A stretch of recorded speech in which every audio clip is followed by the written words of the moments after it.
bukan berarti mereka menjadi lebih suci, dan tidak berarti pula ketika mati menjadi husnul khotimah. Begitu juga bulan Ramadan. Orang yang meninggal di bulan Ramadan tidak semuanya orang baik. Ada juga orang jahat yang meninggal di bulan berkah ini. Wallahu a'lam. Astagfirullah, alhamdulillah, kau masih beri hambamu. Nah pemirsa, sampai di sini akhir perjumpaan kita hari ini. Semoga Allah Subhanahu wa Ta'ala senantiasa memberikan hidayah dan taufiknya kepada kita. Amin ya Rabbal Alamin. Terima kasih atas perhatian Anda. Wassalamualaikum warahmatullahi wabarakatuh. Beri hambamu kesempatan. Astagfirullah, alhamdulillah, kau masih beri hambamu kesempatan. Puluhan pensiunan PNS antri di bank untuk menerima tunjangan hari raya. Tahun ini adalah kali pertama pensiunan terima THR. Foto dokumentasi pertemuan Prabowo, Amin Rais dan Rizik Syihab di Tanah Suci dihapus. Pro dan kontra menyuap di balik penghapusan foto ini. Pembelian tong sampah buatan Jerman senilai 9 miliar lebih menuai kontroversi. Pemprov DKI menilai pembelian sudah melalui prosedur.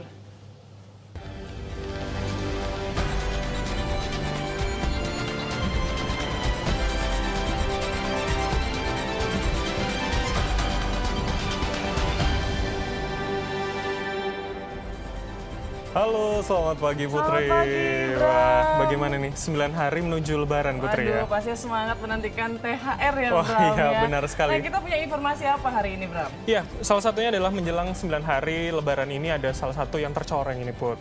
Jadi karena ada sahur on the road yang memang menyalahgunakan kegiatan ini Put. Padahal ini harusnya kegiatan positif ya? Ya benar sekali. Dan yang paling memprihatinkan, Bram, bahwa usia pelakunya ini ternyata masih di bawah umur, rata-rata masih remaja. Dan kita juga punya informasi menarik lainnya bahwa ini tahun pertama ya bahwasanya pensiunan PNS mendapatkan THR dari pemerintah. Wah, benar sekali. Ini yang paling ditunggu sepertinya ya Putri ya. Iya, benar sekali. Dan seperti biasa pemirsa, kita sapa dulu ya Bram. Selamat pagi pemirsa, Redaksi Pagi hadir kembali menjumpai Anda pagi ini dengan serangkaian informasi yang terjadi sejak kemarin hingga dini hari tadi. Dan Redaksi Pagi hari ini juga akan kami lengkapi dengan berbagai laporan unik dan menarik yang bisa memperbarui informasi Anda di pagi hari ini. Dan kita mulai saja Redaksi Pagi dengan laporan pertama.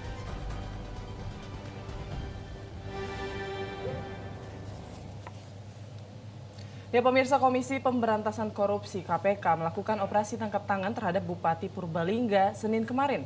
Selain mengamankan Bupati Purbalingga, KPK juga mengamankan 3 terduga lain yang terdiri dari ajudan, pegawai pemegang lelang, dan rekanan swasta. Ya, keempatnya ditangkap KPK karena diduga terlibat kasus suap anggaran proyek pembangunan. Pada Senin malam, Bupati dan 3 terduga suap dibawa ke Jakarta menggunakan kereta dari stasiun Purwokerto. Usai menjalani pemeriksaan awal, Bupati Purbalingga beserta 3 orang lainnya yang akan terkena operasi tangkap tangan KPK langsung dibawa menuju Jakarta. Mereka dibawa dengan menggunakan kereta api melalui stasiun Purwokerto. Dari 3 orang lainnya yang ditangkap ini adalah Kabak Unit Lelang Pengadaan, ajudan Bupati, serta salah satu kontraktor asal Jakarta. Ketiganya diduga terlibat suap proyek pembangunan Islamic Center senilai 77 miliar. Imam Ambarwoto melaporkan keempatnya akan menjalani pemeriksaan lanjutan di kantor KPK di Jakarta.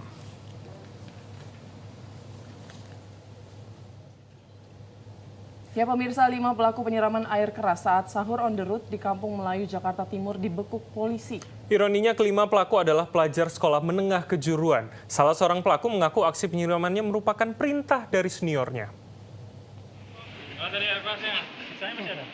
Polres Jakarta Timur akhirnya membekuk peserta sahur on the road yang melakukan penyiraman air keras terhadap 2 warga di Kampung Melayu, Jakarta Timur Minggu malam. Kelima siswa sekolah teknik di Jakarta Timur ini ditangkap di rumahnya tak lama setelah menggelar SOTR. Peristiwa berawal saat rombongan sahur on the road berhenti di sekitar wilayah Kampung Melayu, Jakarta Timur. Karena khawatir terjadi keributan dan mengganggu ketertiban, warga berusaha mengusir rombongan. Bukannya pergi, pelaku malah menyiramkan air keras ke arah korban. Dari hasil penyelidikan, 2 orang ditetapkan sebagai tersangka berinisial MSS usia 18 tahun dan APP usia 17 tahun. Mereka mengaku diperintah senior di sekolahnya untuk menyiramkan air keras yang memang telah dipersiapkan sebelumnya. Pelaku penyiraman ini yang dewasa 1, ya. Yang satu yang boncengkan itu masih di bawah umur, tapi kita akan berkoordinasi dengan Rubasan. Jadi anak kecil melakukan tindak pidana, saya ulangi, anak kecil melakukan tindak pidana di bawah umur, bukan dalam arti aman atau tidak bisa dihukum. Dua orang korban atas nama Daniel Kasatria mengalami luka bakar pada bagian wajah dan Muhammad Fiu mengalami luka bakar pada bagian tangan kiri. Stefanus Wangge, Jakarta. Sahur on the road kini semakin bergeser maknanya, bukan lagi bagi-bagi makanan sahur untuk yang membutuhkan, tetapi lebih ke ajang pergaulan anak muda dan konvoi semata. Ya, kalau anak zaman sekarang bilangnya unfaedah atau nggak ada manfaatnya sama Betul. sekali ya, Bram. Bahkan tak jarang SOTR menjurus pada aksi kriminalitas. Jadi jika dibiarkan maka kegiatan sahur on the road ini akan menjadi problem sosial yang meresahkan. Sejak pertengahan bulan Ramadan, mulai dini hari hingga jelang sahur, sejumlah jalanan di ibu kota bising dengan raungan suara knalpot kendaraan bermotor. Mereka berasal dari berbagai komunitas, pelajar sekolah hingga geng pertemanan yang mengatasnamakan kegiatan sahur on the road. Namun padatnya kerumunan orang di satu tempat dengan beragam kepentingan membuat rawan gesekan. Seperti yang terjadi akhir pekan lalu, kegiatan SOTR berubah menjadi tawuran massal. Saat dibubarkan polisi, 4 remaja ditangkap karena ditemukan membawa senjata tajam. Para tersangka mengaku diperintahkan membawa senjata tajam oleh salah seorang peserta rombongan SOTR untuk berjaga-jaga. Tradisi atau bukan, kegiatan sahur on the road selalu mewarnai ibadah puasa Ramadan. Namun kegiatan yang semestinya positif ini kerap dinodai perilaku tidak terpuji. Yang pertama kita sudah memberitahukan di awal bulan Ramadan, ya, kita menghimbau tidak dibenarkan untuk melaksanakan on the road. Dan yang kedua kita akan menindak dan kita akan membubarkan on the road seandainya itu adalah ada pelanggaran pidana. Dan kita akan memproses kalau misalnya kita temukan seperti kemarin ada kita temukan sajam, kita proses semuanya. Bukan hanya tahun ini, tawuran saat SOTR kerap terjadi setiap tahun. Di tahun 2016, tawuran terjadi 2 kali di wilayah Bogor, Jawa Barat dalam waktu yang hanya berselang 1 hari. Faktanya, para peserta sahur on the road kerap mempersenjatai diri mereka dengan senjata tajam. Selain menangkap ratusan remaja, puluhan kendaraan motor dan barang bukti narkotika juga diamankan polisi. Sementara di tahun 2017, 13 orang jadi korban sabetan senjata tajam saat sahur on the road di Jalan Penjernihan berujung ricuh. Kemudian, saat mendekati Lebaran, 8 tersangka diamankan polisi karena diduga hendak tawuran. Polisi menemukan sejumlah sarung yang dimodifikasi menjadi senjata dilengkapi batu dan kabel yang dapat melukai kulit. Ironinya, sebagian besar peserta SOTR merupakan kelompok remaja berusia 13 hingga 15 tahun. Yang terbaru, tawuran antar pemuda terjadi di beberapa tempat di ibu kota pada Minggu dini hari kemarin. Kini, yang menjadi pertanyaan, mengapa tradisi yang awalnya positif dan menjadi wadah silaturahmi malah dijadikan ajang yang meresahkan masyarakat? Remaja ataupun orang-orang yang belum memiliki tanggung jawab, artinya tidak memiliki pekerjaan, tidak ada aktivitas kuliah atau sekolah dan sebagainya, ini ketika berkumpul bersama-sama dengan energi yang begitu besar dan kondisi psikologis yang begitu labil, ini yang kemudian memungkinkan mereka berpotensi sangat besar untuk menimbulkan gesekan yang tadi lagi-lagi ujungnya adalah tindakan-tindakan kriminal. Kurangnya sanksi tegas juga membuat sebagian pelaku tidak jera untuk melakukan aksinya kembali. Selain sanksi sosial bagi pelaku, keluarga dan pemimpin komunitas maupun wilayah setempat harus bekerja sama mengontrol pergerakan anak-anak muda dan mencegah aksi kriminal terjadi. Tim Liputan Transmedia. Pemirsa, puluhan pensiunan antri untuk mendapatkan tunjangan hari raya di sejumlah bank di Kabupaten Mojokerto Senin siang. Ya, ini adalah tahun pertama pemerintah memberikan uang tunjangan hari raya kepada pensiunan PNS. Antrian puluhan pensiunan PNS untuk mengambil uang tunjangan hari raya ini terlihat di sejumlah bank di Kabupaten Mojokerto. Puluhan orang pensiunan ini langsung menyerbu masuk ke dalam bank dan tertib menunggu panggilan berdasarkan nomor antrian. Tunjangan hari raya yang dicairkan oleh pemerintah mulai Senin kemarin merupakan THR pertama bagi para pensiunan. Kalau tahun-tahun biasanya 1 kali gaji ya 4 juta, 2 orang ya. Istri saya meninggal, paduan gaji jadi 4 jutaan kira-kira. Untuk apa Pak rencananya Pak? Ya untuk hari raya, kebutuhan hari raya ini sudah mendesak. Pak tadi sudah antri berapa lama di sini Pak? Saya barusan datang, nomornya habis, nggak tahu saya tunggu sampai selesainya orang itu. Bank BTPN Cabang Mojosari melayani 1.500 pensiunan yang akan menerima THR. Waktu yang diberikan kepada para pensiunan dimulai pada 4 Juni hingga akhir Juni. Kalau di Bank BTPN Mojosari ini kurang lebih sekitar 1.500 pensiunan. Untuk mengatasi antrian pengambilan THR gimana Pak? Kita sudah memberikan sosialisasi sebelumnya bahwasanya BTPN ini bisa pengambilannya mulai tanggal 4 Juni ini sampai dengan akhir Juni. Dan apabila yang mungkin berkenan dan tidak mau antri di sini bisa mengambil di ATM terdekat. ATM apapun saja bisa Pak, ATM bersama. Sampai kapan Pak untuk pelayanan THR? Kalau pelayanan Bank BTPN sebelum Hari Raya sampai tanggal 9 Pak. Pensiunan menerima besaran tunjangan hari raya dengan jumlah yang berbeda-beda sesuai golongan kepangkatan saat menjadi pegawai negeri sipil. Tunjangan hari raya yang diberikan adalah 1 kali gaji. Agung Wibowo, Mojokerto, Jawa Timur. Wah, kalau lihat momen tadi seneng banget ya, akhirnya para pensiunan bisa berbahagia ini menantikan Lebaran. Benar sekali, kalau kita lihat mukanya cerah-cerah begitu Iya, Put ya. Dan sekali. untuk pertama kalinya memang ini pemerintah memberikan tunjangan hari raya kepada para pensiunan Putri. Dan yang tidak kalah menarik adalah tak hanya pegawai negeri sipil, TNI dan juga Polri, serta pensiunan yang mendapat tunjangan hari raya atau THR. Anggota Dewan juga bakal menikmati THR pada tahun ini. Ya, kebijakan ini sesuai dengan peraturan pemerintah nomor 19 tahun 2018. Dalam PP itu wakil ketua dan anggota DPR termasuk dalam kategori pejabat negara sehingga berhak untuk mendapatkan THR.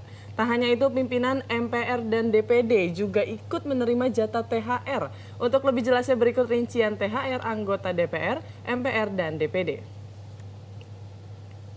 Ya, berdasarkan data dari Kemenko, Ketua DPR memperoleh THR sebesar 26,6 juta yang terdiri dari tunjangan paket 2 juta, tunjangan jabatan 18,9 juta, kemudian juga tunjangan anak sebesar 201.000, tunjangan suami istri 504.000 dan gaji pokok sebesar 5,04 juta. Ya, sementara besaran THR yang diterima Wakil Ketua DPR adalah sebesar 22,8 juta rupiah. Kemudian dengan rincian ini adalah tunjangan paket 2 juta, tunjangan jabatan 15,6 juta, sementara tunjangan anak 184.000, tunjangan suami istri 462.000, dan gaji pokok sebesar 4,6 juta.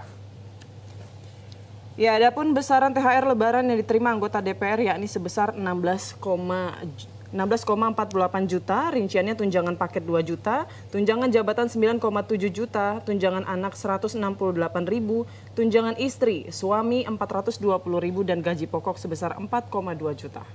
Ya, terakhir, wakil rakyat yang menerima THR adalah pimpinan MPR maupun DPD RI. Ketua MPR menerima THR sebesar 26,6 juta rupiah. Sementara THR Wakil Ketua MPR sebesar 22,8 juta rupiah. Sementara untuk DPD RI, pimpinan mendapatkan 20,68 juta. Sementara anggota DPD RI maksud kami 14,48 juta. Nah, Putri dan juga pemirsa, ini ada yang heboh dari jagat dunia maya. Setelah kemarin, publik ramai dengan wacana terbentuknya koalisi keumatan yang diinisiasi oleh 3 tokoh, yaitu Prabowo Subianto, Amin Rais, dan juga Rizik Syihab. Kini heboh hilangnya foto-foto momen ketiga tokoh tersebut yang bertemu di Tanah Suci. Dihapus dari akun @aminofficial oleh pihak Instagram. Ya, nah banyak praduga dan analisa dikaitkan dengan rentetan peristiwa politik soal hilangnya foto-foto itu dari akun milik Amin Rais.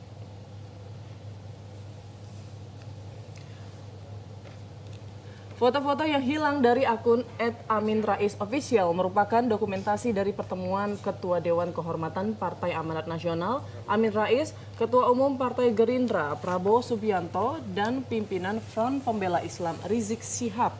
Momen pertemuan itu terjadi saat Amin Rais dan Prabowo menemui Rizik Syihab di Mekah usai melaksanakan umroh. Foto-foto itu baru disadari hilang dari akun ofisial Amin Rais pada Senin kemarin. Reaksi pun mengemuka dari sejumlah tokoh. Ketua Persaudaraan Alumni 212, Slamet Ma'arif menuding adanya unsur kepanikan dan ketakutan atas pertemuan ketiga tokoh itu. Komentar juga muncul dari anak kedua Amin Rais, Hanum Salsabila, yang menyebut hilangnya postingan foto karena ada unsur pesanan yang memiliki akses langsung ke Instagram. Ia juga menyebut adanya skenario untuk memanfaatkan sistem algoritma yang bisa menghapus konten secara otomatis. Konten foto yang dihapus dari akun @aminofficial itu sebelumnya juga sempat hilang beberapa kali dan sudah diposting ulang sebanyak 3 kali.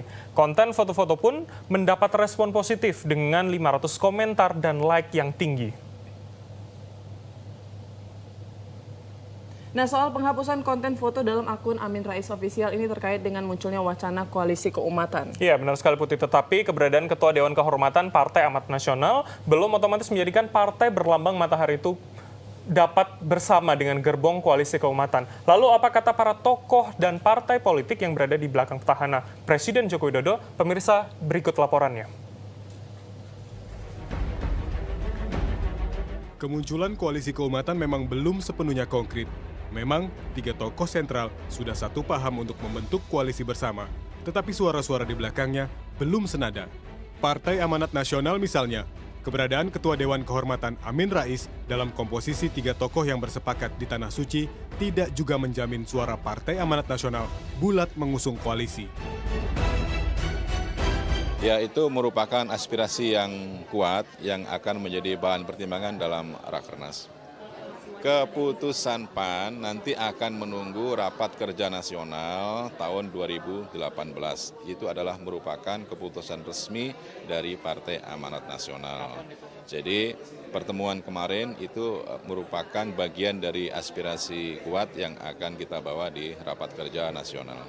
Ya, masih ada beberapa partai politik yang masih menjaring aspirasi dari masyarakat, melakukan komunikasi.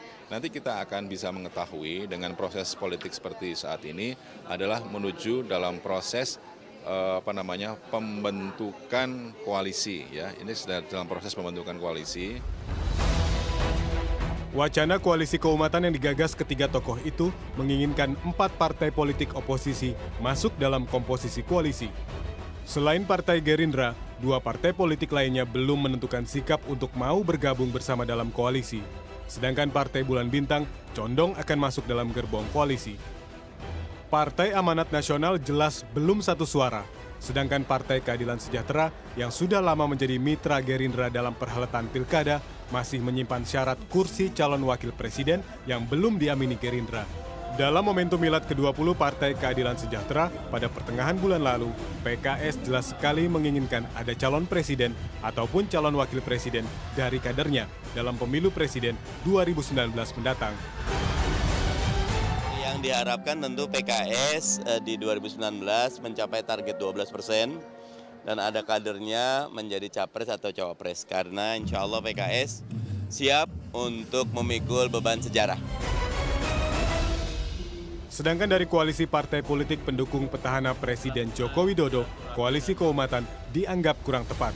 Pemilihan nama koalisi dinilai dapat menimbulkan polemik antar umat beragama.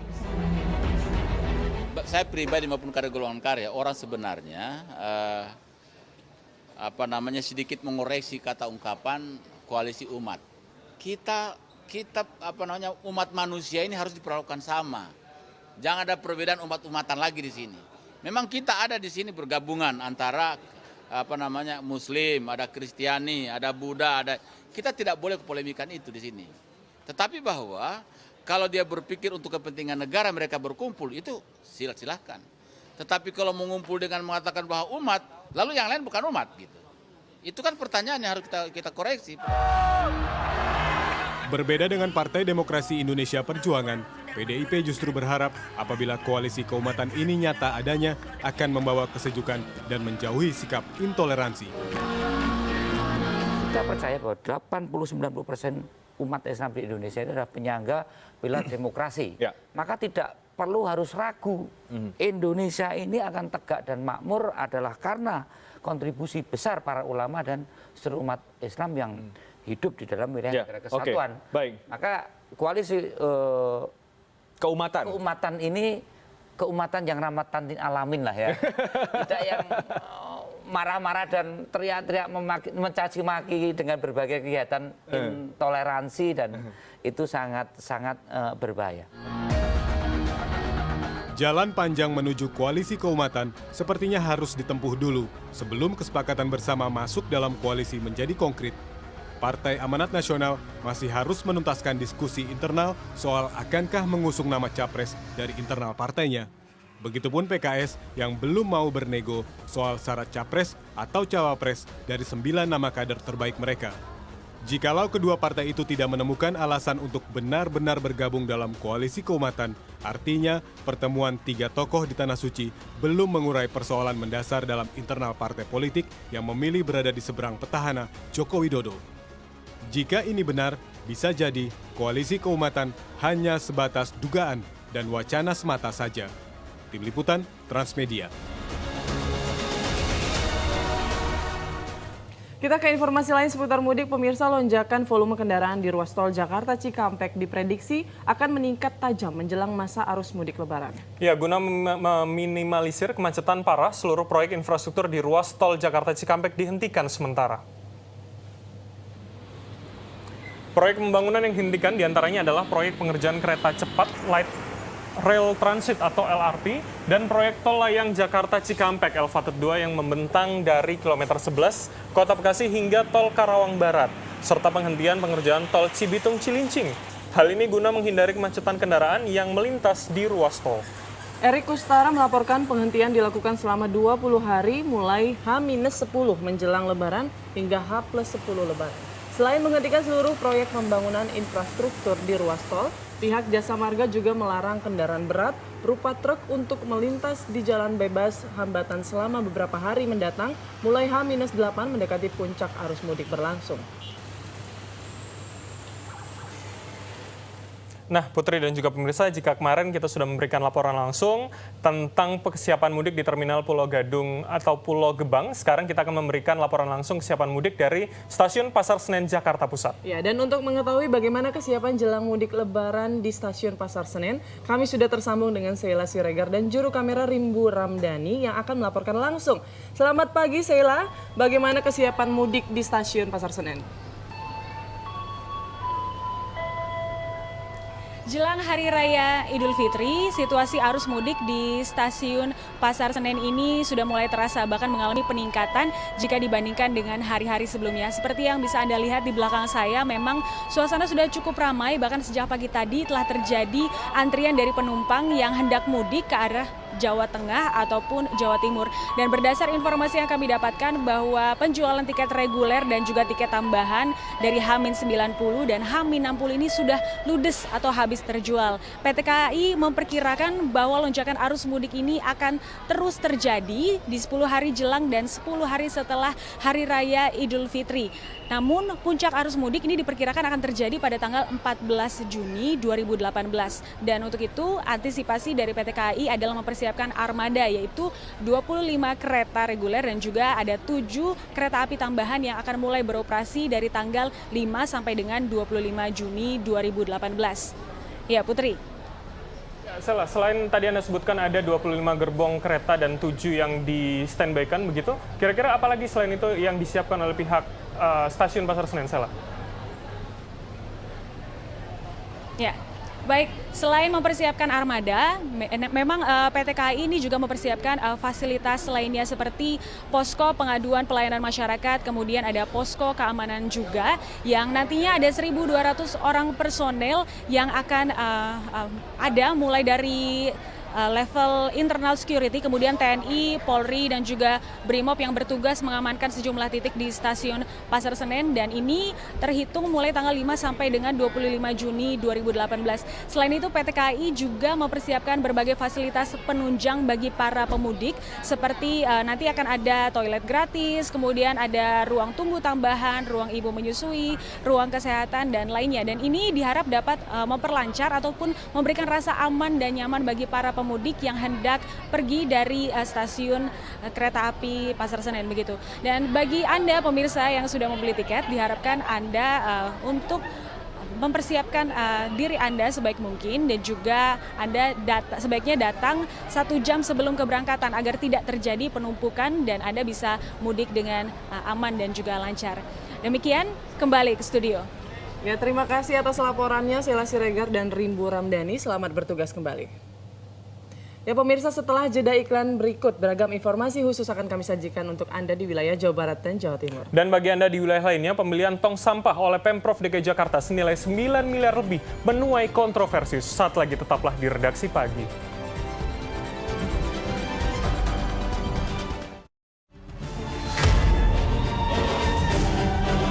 Ukhuwah itu adalah salah satu tiket kita menuju surga Allah SWT. Nampak tilas kiprah para tokoh Islam dalam bingkai sejarah, menelusuri hikmah di setiap langkah saat mengemban amanah. Memang terkadang musibah bermakna hukuman dan teguran, tetapi musibah terkadang bermakna ujian untuk menaikkan derajat seseorang di hadapan Allah Subhanahu wa Ta'ala. Ikuti perjalanannya dalam Khalifah setiap minggu jam 5:30 pagi, hanya di Trans 7. Bebaskan diri menikmati pesona warisan bangsa yang berbudaya.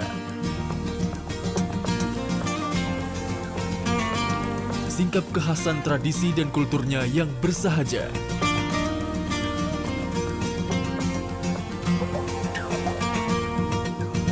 Di Ragam Indonesia, setiap Senin sampai Jumat jam 7 pagi, hanya di Trans 7. Wahai para sedulur sekampung, kalau mencari berita yang lucu, tentu Redaksiana pilihan nomor 1. Redaksiana ini loh, selalu setia menyampaikan berita yang lucu-lucu tapi ada sentilannya. Yeay! Mentari indah berseri, habis nonton Redaksiana, semoga terinspirasi. Redaksiana, Senin sampai Jumat jam 11 malam, hanya di Trans 7. Indonesia tak ada habisnya untuk dijejaki.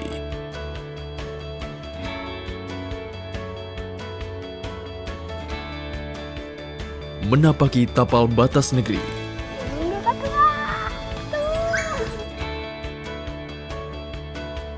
Menyusuri belantara hutan serta menjelajahi surga Nusantara yang tersembunyi. Semoga aja keasriannya terus terjaga. Jadi nanti kalau balik lagi ke sini masih bisa lihat orangutan nari-nari lompat-lompat dari satu pohon ke pohon lainnya. Nikmati keelokan alam yang mengagumkan dan bersahaja. Kedepannya sungai ini akan lebih lestari lagi, lebih banyak lagi ikannya.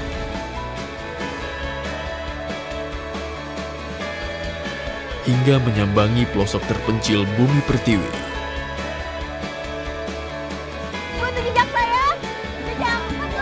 Setiap Senin sampai Rabu jam 3.15 sore, hanya di Trans 7.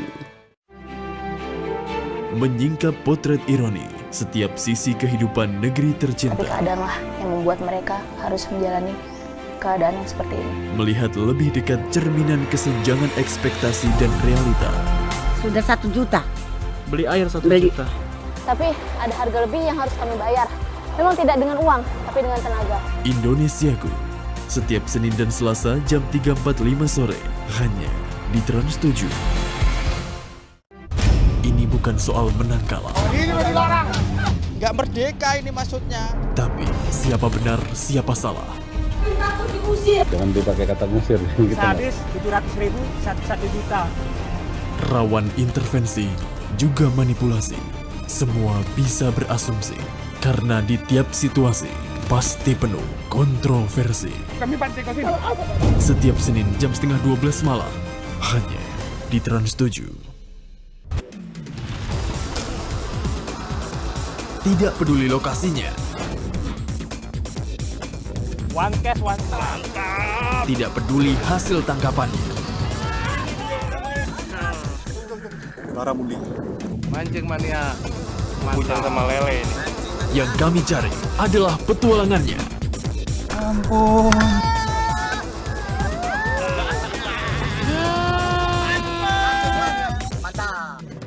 Sensasi tarikannya. Tarik sama tronton. Kondisi lagi nggak fit. Trik dan akurasi teknik pancingannya. Oh, ikan kecil. sambil tetap menjaga kelestarian perairan Indonesia. Kita rilis aja biar dia makin besar ya. Mancing Mania, setiap Sabtu dan Minggu jam 3 sore, hanya di Trans 7. Bocah petualang mengajak kita untuk merasa bangga pada merah putih. Menikmati jernihnya biru laut bumi pertiwi. Melestarikan hijaunya alam negeri. Meresapi warna-warni keindahan budaya Nusantara. Si Bolang, Bocah Petualang. Setiap Senin sampai Jumat jam 2 siang. Hanya di Trans 7. Bersama Unyil dan teman-temannya. Berkeliling penjuru Nusantara hingga mancanegara. Mengolah ilmu pengetahuan menjadi gudang kreativitas penuh inovasi. Unyil akan ajak kalian melihat hasil karya berkelas. Banyak informasi teknologi bermanfaat, bikin makin kreatif dan inovatif. Laptop si Unyil, setiap Senin sampai Jumat jam 1:30 siang. Hanya di Trans 7.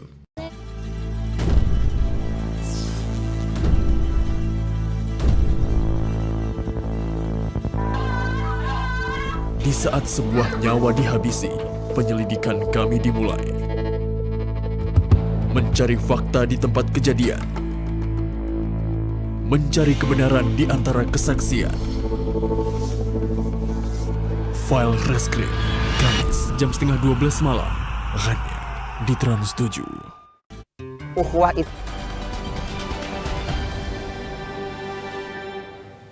Terima kasih Anda masih bersama kami di Redaksi Pagi. Pemirsa, setelah pohon plastik yang viral di media sosial, kini giliran pembelian tong sampah senilai 9,51 miliar rupiah oleh Pemprov DKI Jakarta yang menjadi kontroversi. Iya, namun Pemprov DKI menilai pembelian tong sampah ini sudah sesuai dengan prosedur dan nilainya pun di bawah anggaran yang disediakan. Belakangan ramai dibahas di media sosial soal tong sampah baru milik Pemprov DKI Jakarta yang pengadaannya menyerap anggaran sebesar 9,51 miliar rupiah. Tong sampah buatan Jerman dengan merek Weber ini dibeli Pemprov DKI Jakarta sebanyak 2.600 unit. Dikutip dari laman Detik.com, merek ini dipilih Pemprov DKI karena memiliki beberapa keistimewaan. Selain sudah memenuhi standar internasional, tong sampah berkapasitas 660 liter ini juga tahan banting, tahan cuaca panas dan dingin, juga tahan radiasi ultraviolet.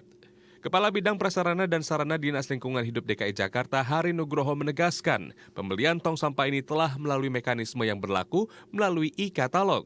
Bahkan, anggaran yang diserap dari pembelian tong sampah dengan harga satuan 3,6 juta rupiah ini dinilai sebuah penghematan karena nilai totalnya tidak lebih dari dana yang dianggarkan, yakni 12,6 miliar.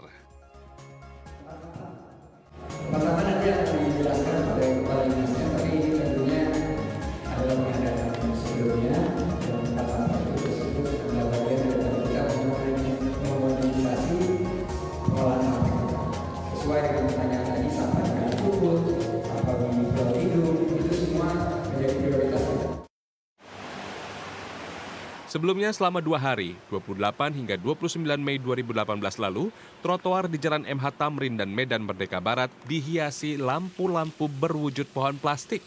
Namun bukannya mendapat apresiasi dari warga ibu kota, deretan pohon plastik ini malah menjadi bulan-bulanan netizen. Mendadak viral di media sosial, netizen memprotes kehadiran pohon-pohon plastik yang dianggap mengganggu pejalan kaki. Di saat yang bersamaan, beredar pula screenshot rincian anggaran 8 miliar rupiah dari Dinas Kehutanan DKI tentang pengadaan tanaman plastik.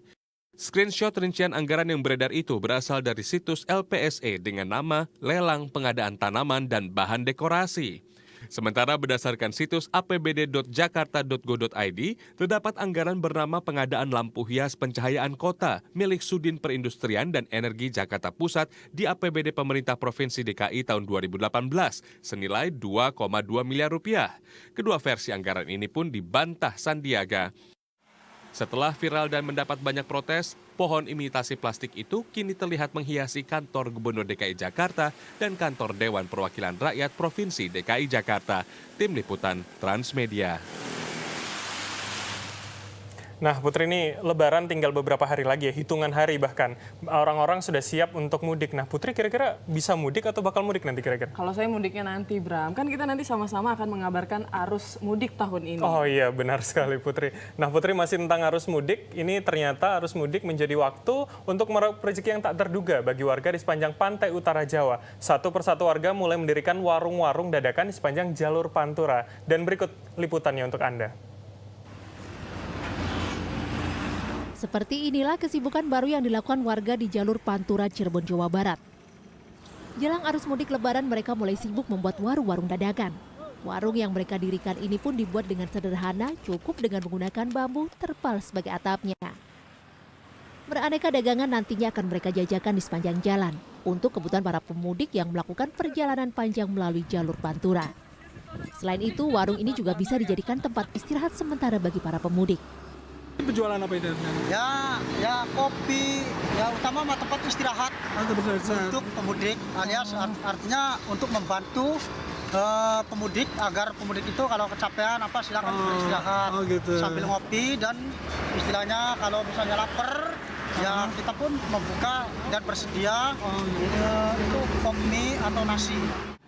Tradisi mudik Lebaran ini sangat disyukuri warga setempat karena bisa membantu mendongkrak pendapatan mereka meski hanya 1 kali dalam 1 tahun.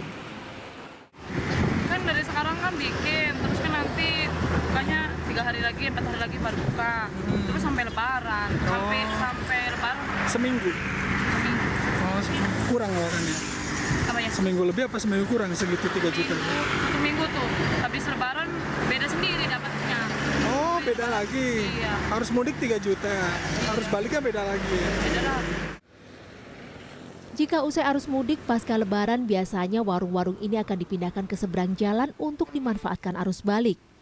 Biasanya para penjual warung dadakan ini adalah para pedagang yang setiap tahunnya selalu mendirikan warung-warung dadakan setiap menjelang Lebaran atau di saat banyaknya para pemudik dari ibu kota ke sejumlah daerah.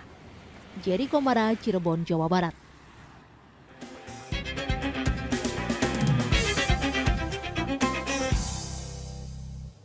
Ya Bram, anggapan kalau pergi ke mall selalu identik dengan kegiatan konsumtif ternyata tak selamanya benar, Bram. Terlebih saat bulan Ramadan seperti sekarang ini. Iya, benar sekali Putri, karena memang masih ada mall yang menjadi sarana kegiatan edukatif dan juga kental oleh nuansa religi. Seperti apa kegiatan?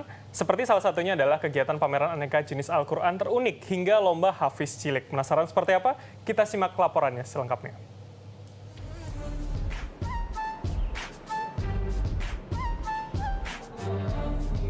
Sebagai pedoman kehidupan umat muslim, kitab suci Al-Quran tidak hanya sekedar dibaca. Memahami makna dan mempraktikkannya dalam kehidupan sehari-hari menjadi hal yang tak kalah pentingnya. Dan dalam bulan Ramadan kali ini, masyarakat Jakarta dapat menikmati pameran 7 Al-Quran terunik yang diselenggarakan oleh salah satu pusat perbelanjaan di ibu kota. Ketujuh jenis Al-Quran ini didatangkan dari Museum Bait Al-Quran, Taman Mini Indonesia Indah. Melalui acara ini, pihak penyelenggara pameran ingin mengajak para generasi milenial untuk memahami lebih dekat kitab suci Al-Quran. Jadi di kegiatan Ramadan Hafiz ini yang paling unik ya, yang paling jadi kebanggaan kami adalah untuk pertama kalinya Al-Quran dengan 7 jenis terunik dipamerkan di pusat perbelanjaan. Ini hal yang baru yang belum pernah terjadi sebelumnya. 7 Al-Quran yang dipamerkan dalam acara ini antara lain Al-Quran berukuran terbesar, terkecil, terberat. Selain itu hadir pula Al-Quran berusia tertua, terindah, dan juga Al-Quran yang menggunakan huruf Braille. Nah pemirsa, ini adalah Al-Quran terbesar se-Indonesia. Ukurannya 2x3 meter dengan berat kurang lebih 165 kg. Nah Al-Quran ini dulu ditulis oleh 2 orang santri dari salah satu pesantren yang ada di kawasan Jawa Tengah. Dan ini dibuat sejak tahun 1991 hingga 1993. Tidak hanya pameran Al-Quran, acara ini juga memamerkan kaligrafi. Ada 4 jenis kaligrafi yang dipamerkan, yaitu kaligrafi dekorasi, kontemporer, naskah, dan hiasan mushaf. Kaligrafi ini merupakan hasil dari lomba MTQ nasional. Berbagai kegiatan diselenggarakan dalam kesempatan ini mulai dari lomba hafid cilik hingga lomba tausiah. Penyelenggara acara juga mengajak pengunjung untuk beramal, di mana 5% dari setiap transaksi pembelian dalam acara ini akan didonasikan kepada anak yatim piatu, kaum duafa, dan juga perbaikan musola. Elsa Faradila, Wibat, Jakarta. Kita beralih ke Timur Tengah, pemirsa. Puluhan anak-anak dengan kostum berwarna-warni berkumpul di kota Doha, Qatar untuk merayakan Festival Garangau, sebuah perayaan datangnya pertengahan Ramadan. Ya, Festival Garangau dirayakan setiap tanggal 14 Ramadan, tepatnya setelah berbuka puasa. Dan perayaan ini memang ditujukan agar anak-anak semakin semangat beribadah di 2 minggu terakhir Ramadan. Seperti apa keseruan peringatan ini? Kita simak tayangannya. Berbagai macam cara dilakukan oleh umat muslim di seluruh dunia untuk mengisi bulan Ramadan. Tidak hanya orang dewasa, anak-anak juga ikut merayakan kegembiraan di bulan yang penuh berkah ini. Seperti Festival Garangau, tradisi yang dirayakan warga kota Doha di Qatar. Festival ini ditunjukkan bagi anak-anak yang diadakan tepat di pertengahan bulan Ramadan. Dahulu anak-anak biasa turun ke jalan dan berkelana secara berkelompok untuk mengumpulkan kacang dan permen dari rumah-rumah yang berada di lingkungan mereka. Namun seiring perkembangan zaman, perayaan ini pun berpindah lokasi ke pusat keramaian. والله زمان كان له نكهة خاصة، زمان مع وانت في الفريج ويا الأهل ويا والدينك واخوانك والبساطة وطيبة الناس والبيوت حذاء بعض. والناس كامل تروح على بيت جيرانك، هذا يعطيك، تدش البيت كأنه بيتكم، الناس ياخذونك بالاحضان، فرحه بساطه وناسه، كان بكثير وناسه. Berbagai cara juga bisa dilakukan untuk merayakan Garangau. Seperti yang dilakukan Museum Seni Islam di Doha yang mengadakan sesi membuat kesenian untuk anak-anak Qatar. Tidak hanya terbatas bagi Muslim, Festival Garangau juga memberikan kesempatan bagi orang-orang dari berbagai latar belakang untuk menjelajahi warisan tradisional Qatar. Serunya menikmati pemandangan dari ketinggian Kincir. Simak laporan selengkapnya sesaat lagi, tetaplah di Redaksi Pagi.